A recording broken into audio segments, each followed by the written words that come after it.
Hello, welcome all to my new formatted chapter reviews. I am now waiting per break weeks to make reviews from here on out, and the great and merciful Oda gave us 2 chapters this time around. So let's pull up our sleeves and get into it. As always, I will do a recap of the chapters and then go over my own opinion of them. Chapter 1146 is titled Motion in Stillness, the cover story showing Ulti pledging her loyalty to Yamato for saving page 1. It seems Yamato will probably be scraping together his father's former crew that are still around on Wano, and will become the new Oni King / captain of the newly formed Beast Pirates. At this point, that's a big leap from what we're seeing with Ulti and Yamato, but I always had a feeling someone needed to be around to pick up Kaido's pieces, and I assumed that was going to be Yamato from the start. The chapter opens with Usopp, Nami, Jinbe, Brook, and Colin talking to Gunko, as Gunko is offended at being called a human. Brook, however, seems somewhat intrigued by Gunko, for reasons he doesn't voice. Gunko announces we are gods, we being the Holy Knights, an L mention from Usopp by the way, and Colin demands to know where his friends are being taken. This then gets Gunko monologuing. Sly dog,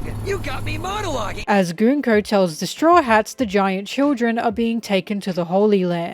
Brook then suddenly dishes that Gunko must be a Holy Knight, and Brook continues to amaze me at how much he knows. Honestly, Brook is second to Robin on his worldly knowledge, but what else to expect from the Bone Man who said, "Roger was a rookie in my time." Once realizing the children are being captured to possibly be made into slaves, Nami moves to fight Gunko, and she uses a new move that turns Zeus into the shape of a shark. There could be a very deep and profound meaning to Nami using a shark, but I like the interpretation that this is because Nami is a loan shark. That's my tax-dodging capitalist queen. There's also a fantastic gag here of the reader being tricked into thinking Nami has been electrocuted due to seeing her skeleton, when it was actually Brook. Oda's sight gags genuinely just get funnier and funnier the more he writes. Gunko's monologue continues as she talks of the state of the world, saying the world as we know it will cease to exist, or so we thought, but a small number of humans have realized this and warned the world of danger, and now the countdown to a war has begun, and whichever side gets the giants will impact who wins the war. Gunko says the lives of a few children are basically trash to her, so she doesn't understand the concept of hostages. Awesome. And ends up kidnapping poor Colin. She grabbed him by the neck as well, like, damn, I didn't need to see a kid get hangmaned. The Straw Hats continuously get beat up while trying to save Colin, and we cut to the Walrus school where Killingham is beating up Principal Tusk. Outside of the school, Saul is being beaten by Sommers. Sommers says to Saul, this is the guy who should have died at O'Hara. First, Sommers saying there's real emotion in killing, and now Sommers saying Saul should have died. Oda, I know you're fucking with us. And it's funny, keep doing it. We find out Robin and Chopper are hiding in Saul's hair as Saul whispers for them to stay hidden, because they need to prioritize saving the children. As Saul falls, Sommers yells, down he goes. And Sommers' sadistic tendencies continue to just be a sickening joy to read. He's just a really good antagonist right now. You can't have a good story without a good villain. Sommers, seemingly frustrated, says, schools, libraries. What kind of peace-loving nonsense is this? You people are warriors. You're going to use the vicious, violent power that once terrified the world in service to us as mercenaries. Isn't that right, King Harold? And then, stupid Harold had to go and screw it all up. The chapter ends on these words. Chapter 1147 is titled What We're Afraid Of. The cover story is Yamato being thanked by Raizo. Not much to say on that. It opens with Saul telling Robin and Chopper to stay hidden because he recognizes Sommers as a holy knight, and explains that they're immortal. Therefore, Robin and Chopper can't beat them. them. Nice little tidbit of information there, Saul. Robin and Chopper remain undetected as Gunko appears with Nami, Usopp, Jinbe, and Brook in tow, Gunko having captured and bound them. As the Straw Hats talk amongst themselves, Brook swears Gunko seems familiar, but Gunko threatens Brook and says she plans to make Brook write songs for her as her slave. Brook then says one of the hardest lines ever: "I would rather die than live without honor." Brook really does always get some of the best lines per arc. He really said he'd rather die standing than live kneeling. Those bones are full of loyalty and will, and you cannot deny that. Brook gets kicked down by Gunko, and Gunko's goading seems to upset Sommers, as he says he doesn't want to fight with one of the Emperors of the Sea. Sommers then announces a message across Elbaf that the Holy Knights are on the island and they've taken some children hostage. As we cut back to the children, killing him allows them to wake up, and the kids look towards Colin due to being confused about where they are. Colin tells the others he's a warrior, so he'll keep them safe, but ends up screaming and crying in fear when he sees the nightmare monsters. Poor little guy is trying his best. Cutting back to Dory and Broggy, we see them struggling against the nightmare monsters, especially because the nightmare monsters look like the wives of their crewmates, sufficiently scaring the giant pirates and demotivating them. This leads to Dory and Broggy's ship crashing, surprising Chief Yarrell at hearing the giant pirates have been taken down. Sommers announces the Holy Knights are at Elbaf with the goal of making the giants their slaves in battle, and calls the names of the children. We get a fantastic introduction to these children, a lot of their designs being really fun and cute. I personally really love Joanna for just being so unbothered in her current situation. Saying "at least you have parents" to your classmate is crazy. I hope she gets some lovely parents to adopt her after this. And when Colin's name is called, Sommers explaining he showed up to try and save his friends, Gabon seems amused and proud at hearing his son showing up to be the hero. That is, until Sommers continues on to say they will be killing children unless the school and library are burned down, and so long as the giants submit themselves as slaves for war. This angers both Robin and Gabon, the chapter ending with these two yelling that they won't let the Holy Knights do this. First thing to discuss here is Gunko, the Holy Knights, and the Giants. We already knew the world government wanted the giant children and wanted to take Elbaf, but we didn't know exactly for what. And thanks to Gunko, we have been told the specific reason. A war is about to break out on a global scale, one the world government is predicting and preparing for, and whoever the giants pledge allegiance to will have a one-up in the war. So, by using the children as hostages, they're blackmailing the giants into fighting for the world government. The funniest thing is, this isn't the first time the world government has used lying, blackmail, and deception to trick the giants into fighting for a side they don't believe in. Because this happened all the way back in Water 7,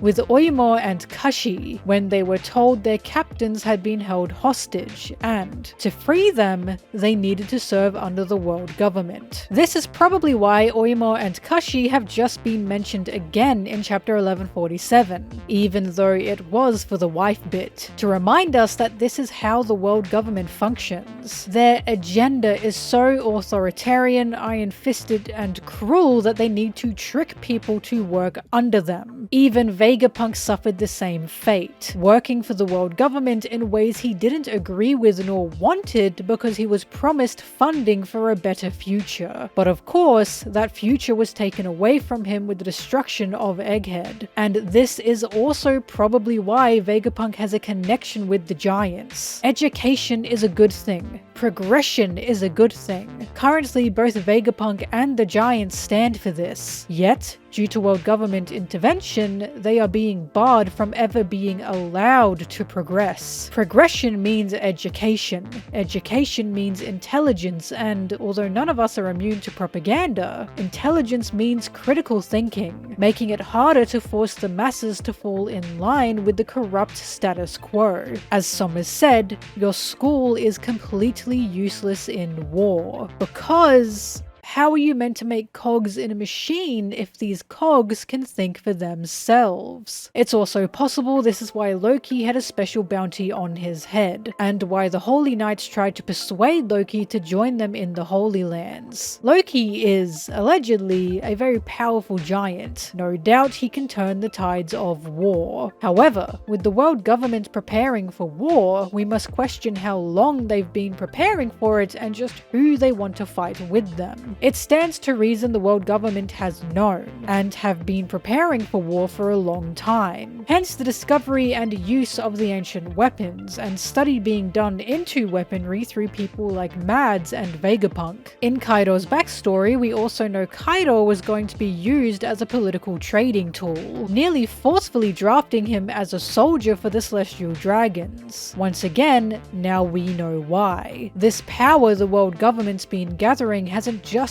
been for total control of people, but for control of the future as well. So, when it comes to oncoming war, who will fight under the world government? Majority of pirates, if any pirates, clearly won't. The days of warlords are done and dusted. Possibly only Blackbeard would side with the government for his own gain. Fishmen will definitely follow Luffy anywhere. Any islands Luffy has saved will also follow Luffy with their lives. Then who does the world government have left that aren't the Holy Knights? The Holy Knights alone cannot make up a full army. Oh, I know, the Marines! This will be an insanely interesting time indeed, because I have to wonder just how many Marines will stay in the Marines once they have to fight for the world government like they already do. This will surely filter out the cogs from the free thinkers. But right now, they are all on pretty thin ice. Yes, even you, Smoker. I love you, babe, but you don't belong in there. Next topic, Gunko and Brook. I don't have much to say here because it's all speculation, but Gunko being a Soul King fan seems pretty likely. I'm not sure why Brook recognizes Gunko. At first I thought it might be due to Brook's previous life as a soldier of the Royal Guard of whatever kingdom he originally came from. Don't think I've forgotten about that, Brook. Those bones are full of secrets I would love to know. But now I really like the idea that Gunko was just a Soul King mega fan. It's pointing more in that direction, with Nami surprised Gunko knows of Brook's music, and with Gunko demanding Brook make music for her in the Holy Lands. I was never of the opinion that any Straw Hat would get kidnapped. I still don't think it'll happen, but it's so funny to think if it does happen, Brook is the most likely candidate to get kidnapped right now. It's also surprising Brook even knows what a Holy Knight is, and it reminds me of how Brook knew who the Vinsmokes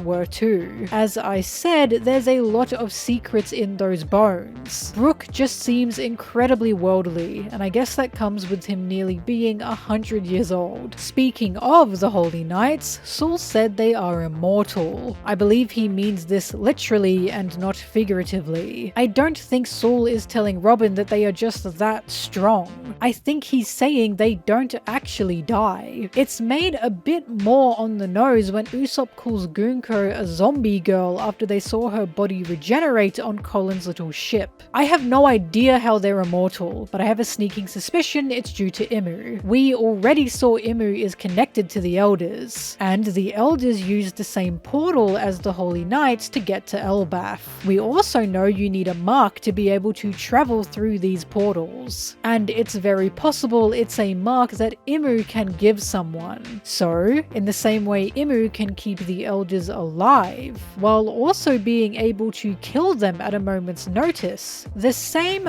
must be happening with the Holy Knights. That truly makes the Holy Knights terrifying. So that's cool. Finally, we have Colin. It's clear Colin wants his own pirate crew. He wants to be a warrior and a captain. And it looks like it might happen with Colin and these other giant kids currently being held hostage. After all, these kids surely won't just sit quietly while marching to their death. So we're hopefully going to get some interesting shenanigans out of this. Also, Colin is a representation of Elbaf's older warrior beliefs that refuses to die, while the rest of these children are part of the newer, more educated beliefs of Elbaf's current state. Seeing these kids working together would be fantastic, because they're going to need both bravery, brawn, and smarts to get out of this. Colin can easily be a showing of the benefits of past Elbaf, while the other kids are a showing of the benefits of present Elbaf, which will combine into a hopeful look into Elbaf's future. What I especially like about Colin is he's a coward. He pretends he's bigger and tougher than these other kids, but he's a big, fat crybaby. I think Colin might feel a bit of shame for that due to the pressure of being Gabun's child and upholding previous Elbaf beliefs. And this is where the other kids can help him. Colin doesn't need to pretend to be something he's not to be a warrior, because you know who else wants to be a warrior and still acknowledges himself as a coward? Usopp. Once again, I feel Usopp and Colin could have some fantastic talks. Usopp is a coward and a liar. He always will be. And this isn't a bad thing, because even with who Usopp is, even with the fears he has, he still chases the dream of being a brave warrior of the sea. And this compromises nothing about Usopp's true self, because Usopp isn't Luffy, Usopp isn't Zoro, Usopp isn't Sanji, and Usopp especially isn't Yasop, the man who's currently the crewmate of red-haired Shanks. Usopp is Usopp, in the same way Colin isn't Gabun. He's Colin. Colin considers the kids he's with his friends. And I think through these kids, Colin can find a comfort in himself to help keep him from the pressure of upholding Elbaf's previous warrior culture, and from being the son of Gabun, i.e. these kids can learn something from Colin, and Colin can learn something from these kids. So I'm excited for where the story is going with the children being held hostage, and I am truly hoping Colin ends up forming a close friendship and a little future giant pirate crew with them. And in saying all that, what do you guys think? These chapters continue to just be fantastic, and Elbaf is scratching my brain like nothing else right now. Release your thoughts in the comments, but remember to just be nice to each other. We are civil in this book club. Please take note I only read the officials, so these chapter videos will only coincide with the officials. I'd really appreciate it if everyone in the comments could respect this notion as well. Also, please note the format of these videos have changed, and I will now only be doing chapter reviews per break weeks. If you'd like to see my chapter reactions in real time, you can join me on Twitch or my YouTube VOD channel. Please be aware they're a bit rambly because I get too excited about One Piece to collect myself in my live streams. With that being said, thank you and bye.